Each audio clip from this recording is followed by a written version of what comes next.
ये जो आपने शहनशाह नकवी के बारे में वीडियो पोस्ट कर रहे हैं, कुरान वो तो कुरान की बात करते हैं। और आप देखें भाई, मैंने भी कुरान ही की बात की है और मैंने ये बताया है कि वो आपको कुरान की गलत आपको वो बता रहे हैं, कुरान का तर्जमा बदल रहे हैं, कुरान की आयत को तब्दील कर रहे हैं।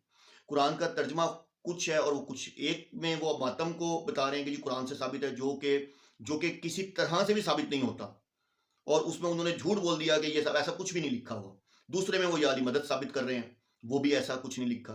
तो बात ये है कि मेरे लिए तो ये शहनशाह नकवी हो गया या जो भी हो गया, अब आप शिया हैं या जो भी है, नाराजगी माफ के साथ, जो हकीकत है, मेरी वीडियोस अवेलेबल है, मैंने तो साबित किया है कि ये जो शिया मजहब है ये यहूदियत की पैदावार है, ठीक है, और ये सबाइयत की पैदावार है। इन्हीं की, आप लोगों की किताबों से साबित किया है, ठीक है ना। मैंने अपनी किताब से नहीं, आप लोगों की किताब से साबित किया। तो आप वहां देख लें, आपको इंशाल्लाह नीचे मैं लिंक दे दूंगा, आप देख लीजिएगा।